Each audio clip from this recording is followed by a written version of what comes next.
Start ആകുന്നില്ലല്ലോ. നല്ല മണിക്കകത്ത് driver കയറിയതാ. അയാളെ പിടിച്ച് പുറത്താക്കിട്ട് ഇപ്പൊ ചായ ഉണ്ടെങ്കിൽ കഴിക്കേണ്ട സമയമായി. മര്യാദക്ക് ഞങ്ങളെ ജയിലിലെത്തിച്ചില്ലെങ്കിണ്ടല്ലോ വിവരം അറിയും കേട്ടാ. ആര്? ഞങ്ങളറിയും. ജീപ്പ് ഓടിച്ചിട്ട് കുറെ കാലമായി. ഇതിനു മുമ്പ് പ്ലെയിൻ പറപ്പിക്കലായിരുന്നല്ലോ. അതെ, വണ്ടിയുടെ ക്രൈം ഷാഫ്റ്റ് പോയതായിരിക്കും. ഇതിന് ശരിയാവത്തില്ല. ക്രൈം ഷാഫ്റ്റ് അതെന്തുവാ? അതായത് വണ്ടിയുടെ പാർട്ട് ഓഫ് ദ ഹാർട്ട് പറഞ്ഞു മനസ്സിലാക്കി തരാം. അതായത് കാർബറേറ്റിൽ നിന്നും ഡിസ്ട്രിബ്യൂട്ട് ചെയ്ത് സൈലൻസറിലേക്ക് പോകുമ്പോ അതിനിടയ്ക്ക് ഫണ്ടമെന്റിൽ നിന്ന് കൊളാബറേറ്റ് ചെയ്യുന്ന ഒരു യന്ത്രമുണ്ട്. ആ യന്ത്രം നഷ്ടപ്പെട്ടാൽ ഈ വണ്ടി എന്നല്ല തീവണ്ടി പോലും റോട്ടി കിടന്നോടൂല. ഇതൊക്കെ നിങ്ങൾക്ക് എങ്ങനെ അറിയാം? അവിടെ ഓട്ടോമൊബൈൽ എഞ്ചിനീയറിംഗിൽ ബിരുദധാരിയൊന്നും അല്ലെങ്കിലും ഈ ടൂറിസ്റ്റ് ടാക്സി വിളിച്ച് അതിലെ ഡ്രൈവറുടെ കഴുത്തില് ഈ തോർത്തിങ്ങനെ ഇട്ട് ഞെക്കി മുറുക്കി അയാളെ കൊന്നുപോലെ ആറ്റിലോ കൊക്കയിലോ വലിച്ചെറിഞ്ഞ് ആ കാറിന്റെ എഞ്ചിൻ അഴിച്ചു മാറ്റി പാർട്സ് ആക്കി ചൂടപ്പം പോലെ വിളിക്കുന്ന ഞങ്ങൾക്ക് പുല്ല് വർത്തമാനം പറഞ്ഞു നിൽക്കാതെ എങ്ങനെയെങ്കിലും സ്റ്റാർട്ട് ചെയ്യാൻ നോക്ക്. നിന്നൊക്കെ സമയത്തിന് അവിടെ എത്തിച്ചില്ലെങ്കിലേ എന്റെ പണി പോകും, എന്റെ പ്രൊമോഷൻ പോകൂടാ. അയ്യോ, സാറിന്റെ പ്രൊമോഷൻ പോകും.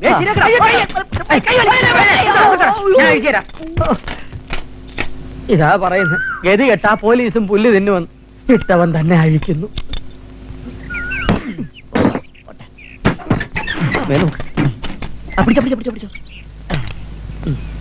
ആവശ്യമില്ലാത്ത സാധനങ്ങൾ ഫിറ്റ് ചെയ്ത് വെച്ചാണ്. പറഞ്ഞ പോലെ ഇവിടെ ഉണ്ടല്ലോ. എന്താ വണ്ടിയുടെ സ്പീക്കറാണല്ല? എന്റെ ഈശ്വര, എന്റെ സാറേ സ്പീക്കറിലാണ്ടാണ് നമ്മൾ ഇവിടെ വരെ വന്നത്. സ്പീക്കറോ? ഞങ്ങളെ കാത്തല്ലോ. ഇനി യൂട്രസ് പോയിട്ടുണ്ടാവോ?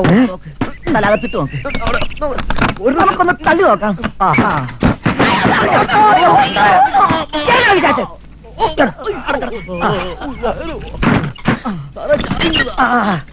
കൊല്ലേ സാറോട് ഞാൻ തള്ളാം. നീ എന്നെ എങ്ങനെ ഇരുത്തണ്ട. എന്നാ ഞാനിരിക്കാം. സാറല്ലേ? സാർ തള്ളരുത്. ഞാൻ തള്ളും. തള്ളു. തള്ളരുതെന്നോ? പ്രമോഷന് മേലുദ്യോഗസ്ഥനെ തള്ളണം, മന്ത്രിയെ തള്ളണം, ജീപ്പും തള്ളണം. തള്ളി തള്ളി കണ്ണു തള്ളി ഫുട്ബോളിൽ കാല് വെച്ച് തള്ളു. കാല് വെച്ചല്ലോ. സ്റ്റെപ്പിനെ കൈപിടിച്ച് തള്ളു. ആ വെച്ചേ ആ കേറിക്കോ. കേറിക്കൊണ്ടിരിക്കുന്നു.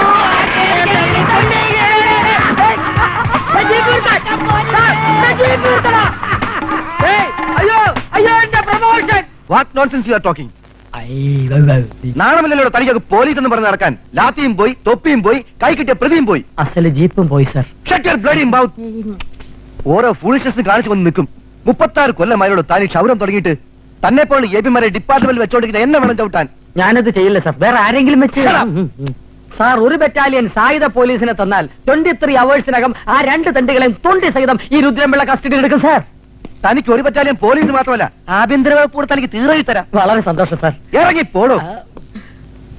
സാറിന്റെ പ്രമോഷൻ? തന്റെ പ്രമോഷൻ തന്നെ ഞാൻ സർവീസിൽ നിന്ന് സസ്പെൻഡ് ചെയ്തിരിക്കുന്നു. അയ്യോ, ഇനി പെൻഷൻ ആകാൻ 36 ദിവസം കൂടിയേ ഉള്ളൂ. അതിനു മുമ്പ് സാറിന്റെ പാല വലിക്കരുത്. ആ ഒരു മാസത്തിനുള്ളിൽ പ്രതികളെ തിരിച്ചു പിടിച്ചില്ലെങ്കിൽ തന്റെ പെൻഷൻ പോലും ഞാൻ കട്ട് ചെയ്യും. അയ്യോ, എന്റെ പെൻഷൻ കട്ട് ചെയ്യരുത്. കുഞ്ഞുകുട്ടി പരാതിക്കാരനായ ഒരു പാവം പോലീസുകാരനാണ് സാർ ഞാൻ. സാർ എന്നെ ചതിക്കരുത്. നല്ല ഇംഗ്ലീഷ്. മിനിസ്റ്റർ വരുമെന്ന് പറഞ്ഞിട്ട് കാണുന്നില്ലല്ലോ. ഏതെങ്കിലും മിനിസ്റ്റർമാര് പറഞ്ഞ സമയത്തിന് വന്നിട്ടുണ്ടാ? ഞങ്ങൾ ആഭ്യന്തരമന്ത്രിയെ കുറ്റം പറഞ്ഞാലുണ്ടല്ലോ. പറഞ്ഞാലെന്താ നിരുത്തരവാദിത്വം? അടിച്ചേ ഷേപ്പ്. നിങ്ങളൊന്ന് മിണ്ടാതിരി, ആ മിനിസ്റ്റർ വരുന്നുണ്ട്.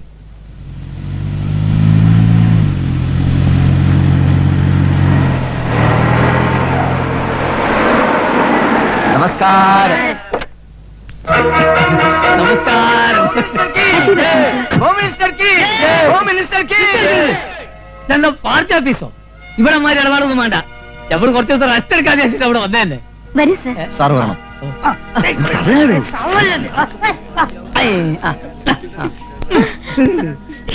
പൂ നീർത്തോ? മിനിസ്റ്റർ വല്ലാതെ ക്ഷീണിച്ചു പോലോ. അതെങ്ങനെ? ഈ കസാല നിലനിർത്താനുള്ള പെടാപ്പാടിനിടയ്ക്ക് റെസ്റ്റ് എടുക്കുന്ന ഒരു ഭരിക്കാൻ വരെ മറന്നോളൂ. ഞങ്ങൾ കോഴിക്കോട്ടുകാരാ. കോഴിക്കോട് മലപ്പുറം ഇപ്പൊ വലിയ വ്യത്യാസം ഉണ്ടോ?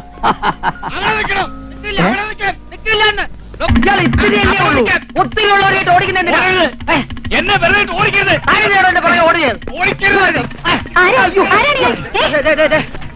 കേട്ടിരുന്ന ഈ കുള്ളൻ എന്നെ അകത്തേക്ക് കടത്തി വിട്ടില്ല. എല്ലാം തല്ലി തേർത്ത് ഞാൻ ഓടി. കുറെ ഇയാൾ ഓടി. പറമ്പത്തേക്ക് കയ്യറോ. ഇങ്ങോട്ട് മാറിക്കേ. അകത്തെ എന്നെ മനസ്സിലായില്ലേ? ഇല്ല. ഞാൻ രുദ്രംപിള്ള. ഏത് രുദ്രംപിള്ള? അയ്യോ, കണ്ടശാങ്കടവ് സ്കൂളിൽ 3ാം ക്ലാസ് മുതൽ 7ാം ക്ലാസ് വരെ ഒരുമിച്ച് പഠിച്ച രുദ്രംപിള്ള. ഉച്ചക്കഞ്ഞി രുദ്രംപിള്ള. ഓ, രുദ്രൻ. കഞ്ഞി രുദ്രൻ. നീ ഇപ്പൊ എന്ത് ചെയ്യുന്നു? ഞാനൊരു ഗതികേടിലായിപ്പോയി. അങ്ങനെ ഞാനൊരു പാവം പോലീസ് കോൺസ്റ്റബിൾ ആണ്. പെൻഷൻ പറ്റാൻ ഇനി കുറച്ച് ദിവസം കൂടിയേ ഉള്ളൂ. വല്ല കാര്യം ഉണ്ടായിരുന്നു. ഞാൻ അന്നേ പറഞ്ഞതാണ്, ഒരു ക്ലാസ്സിനും തോക്കാതെ ചന്ദ്രഗുപ്ത മൗര്യൻ കിണർ കുഴിച്ച കഥയും ഈച്ച പൂച്ചായ ചരിത്രവും പഠിച്ചുകൊണ്ടിരിക്കാതെ വല്ല ട്രാൻസ്പോർട്ട് ബസ്സിന് കല്ലെറിയാനോ മാഷുമാരെ തല്ലാനോ നടന്നിരുന്നെങ്കിൽ ചുരുങ്ങിയത് ഒരു MLA ആവായിരുന്നു. എന്തേ അങ്ങത്തെ അന്ന് അതൊക്കെ ചെയ്യാതിരുന്നത് വലിയ തെറ്റായി പോയെന്ന് എനിക്ക് ഇപ്പൊ തോന്നുന്നു. ഇപ്പൊ തോന്നിയിട്ടുണ്ട് ഫലം. തോന്നുന്നത് തോന്നിയ പോലെ ചെയ്യണം. അതാണ് പോളിടെക്നിക്. പോളിടെക്നിക്? അതേടോ രാഷ്ട്രീയം. മിനിസ്റ്ററുടെ ക്ലാസ്മേറ്റ് ആണെന്ന് തോന്നുന്നു. അതെ, ഞങ്ങൾ ഒരേ സ്റ്റാൻഡേർഡാ. താൻ ഇവിടെ എന്തിനു വന്നു? എന്റെ പണി പോയി. വളരെ ഉപകാരം. അങ്ങനെ കണ്ടൊരു നിവേദനം സമർപ്പിക്കാൻ കുറെ നാളായി ഞാൻ പുറകെ നടക്കുക. ഇപ്പോഴാ പിടികിട്ടിയത്. എന്തിനിവിടെ വെച്ച് പിടിച്ചത്? ഇതൊക്കെ കേരളത്തിൽ വെച്ച് തന്നാ പോരെ? അതങ്ങനെ ഇലക്ഷന് 2 വോട്ടിന് ചോദിച്ച് മന്ത്രിയായ പിന്നെ അങ്ങനെ കേരളം കണ്ടിട്ടില്ലല്ലോ. എന്താന്നറിയില്ല, കേരളത്തിലെ കാലാവസ്ഥ എനിക്ക് പിടിക്കുന്നേ ഇല്ല. ഇവിടത്തെ എങ്ങനെയാ? ഇവിടെ വലിയ കുഴപ്പമില്ല. എനിക്ക് ഒന്ന് പറയുന്നേ എനിക്ക് ഒത്തിരി കാര്യങ്ങൾ പറയാനുണ്ട് കളിക്കൂട്ടുകാരാ. ഞാൻ ടയോട്ടാണ്. എന്താ? ഞാൻ ടയോട്ടാണ്. ഞാൻ ക്ഷീണിതനാണെന്ന്. ഓഹോ. അതെ, ഞാൻ കുറച്ച് ദിവസം ഇവിടെ കാണും.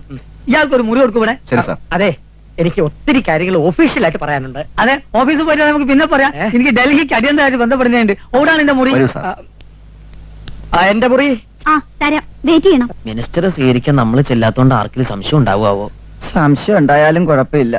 അങ്ങോട്ട് ചെന്ന് എസ്കോട്ട് വന്ന വല്ല പോലീസുകാരൻ വായിച്ചെന്ന് വെട്ടാ പോയില്ലേ? അതും ശരിയാണ്. എന്റെ ഈശ്വര, ഈ കോമ്പൗണ്ടിനകത്ത് ഒരു പോലീസുകാരൻ കയറില്ലേ? Excuse me. നമ്മളിവിടെ ഉള്ള കാര്യം ഏത് തെണ്ടിയോടെ ഇയാളോട് പറഞ്ഞു? നീയാണോ? ഈ ഭൂതത്തിന് ഇവിടെ മിസ്റ്റർ ഡാനിയൽ, ഇപ്പോഴാ കിട്ടിയത്. ഇത് മിസ്റ്റർ ഭദ്രംപിള്ള. രുദ്രംപിള്ള.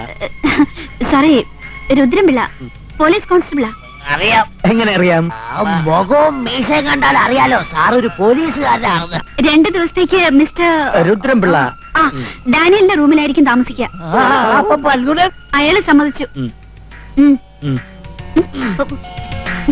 അത് വേണോ സാറിന് ബുദ്ധിമുട്ടാവില്ലേ? അയ്യോ, എനിക്ക് യാതൊരു ബുദ്ധിമുട്ടുമില്ല. ഞാൻ ഈ തറയിൽ കിടന്നോളാം. നിങ്ങൾ ഒരു കാര്യത്തിലും ഞാൻ ശല്യപ്പെടുത്തുകയുമില്ല. ഞാൻ ഇവിടെ നിന്നിരുന്നോട്ടെ. ഞങ്ങളെ കിടത്താതിരുന്നാ മതി. അയ്യോ, എനിക്കിപ്പോ കിടക്കണമെന്നൊന്നുമില്ല. ഞാനേ കിടക്കുമ്പം നേരം വെളുക്കും. അല്ല, സാറന്മാരെ പരിചയപ്പെട്ടില്ലല്ലോ.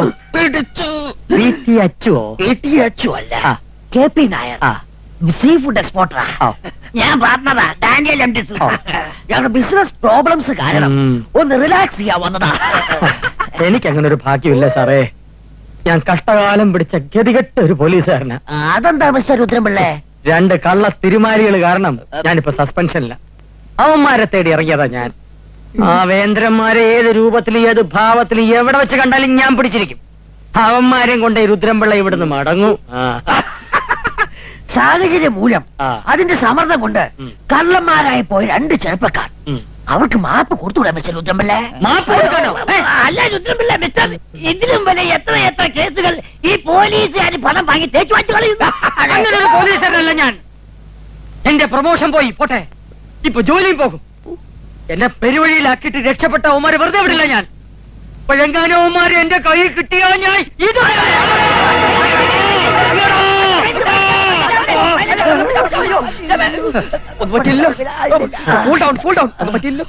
ക്ഷമിക്കണം, ഞാൻ സ്വപ്പം മോഷണലായി പോയി. സാരമില്ല രുദ്രംപിള്ള, യാത്ര ചെയ്ത് ക്ഷീണിച്ചല്ലേ, പോയൊന്ന് കുളിക്ക്, ഒന്ന് ബസ്സായിട്ട് വരും. ചൂടൊക്കെ ഒന്ന് ഇറങ്ങട്ടെ. നല്ല അസല് ചൂടുകളുണ്ട്, പോയി കുളിക്കാം. എവിടെയാ കുളിമുറി? പോയിക്കോളൂ. ഇനിയാണ് നമ്മൾ സൂക്ഷിക്കേണ്ടത്.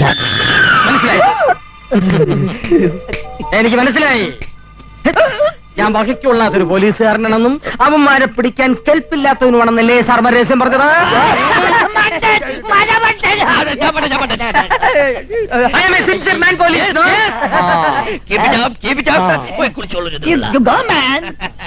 1 minute, 2 minutes. ഞാനിവിടെ ഒരു അന്വേഷണത്തിന് വന്ന കാര്യം നമ്മൾ 3 പേരും അല്ലാതെ വേറെ ആരും അറിയാൻ പാടില്ല. പോയിക്കോളൂ, പോയി കുളിക്കൂ mister Rudrampillai. Please take your bath. ഈശ്വര, ഇത് ഇയാളുടെ അവസാനത്തെ കുളിയായിരിക്കും.